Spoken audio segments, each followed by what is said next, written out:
expect to be able to accomplish with it now that you've integrated into some of your lots?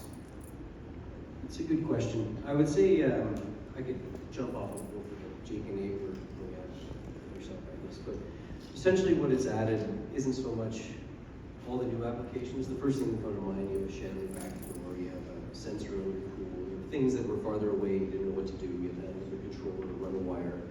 Those are the first things that come to mind. But to Jake's point, and Agnes' point on the youth front, you now, rather than have central units and one per suite moving along, you can say have a hub per floor. So you're now bridging into places where you might have only used a different type of technology because you really only wanted the front doors as part of your ecosystem. You didn't necessarily want or ready for interior smarts, which is what Z-Wave is unanimous for typically.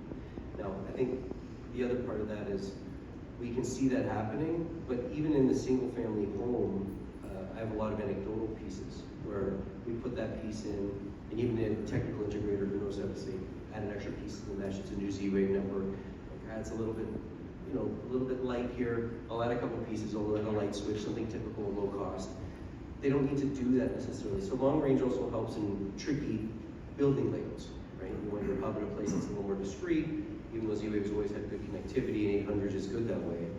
By the time you add long range, you're even just a direct, simple network inside a single family home, you're guaranteeing an integrator essentially, plug it in, one device with a hub, and you probably won't have to even worry about the mesh as your support network in a tricky, building environment. It could be concrete walls, metal studs, whatever it is that actually doesn't interfere much with Z-Wave, thankfully, which is a unique proposition too there.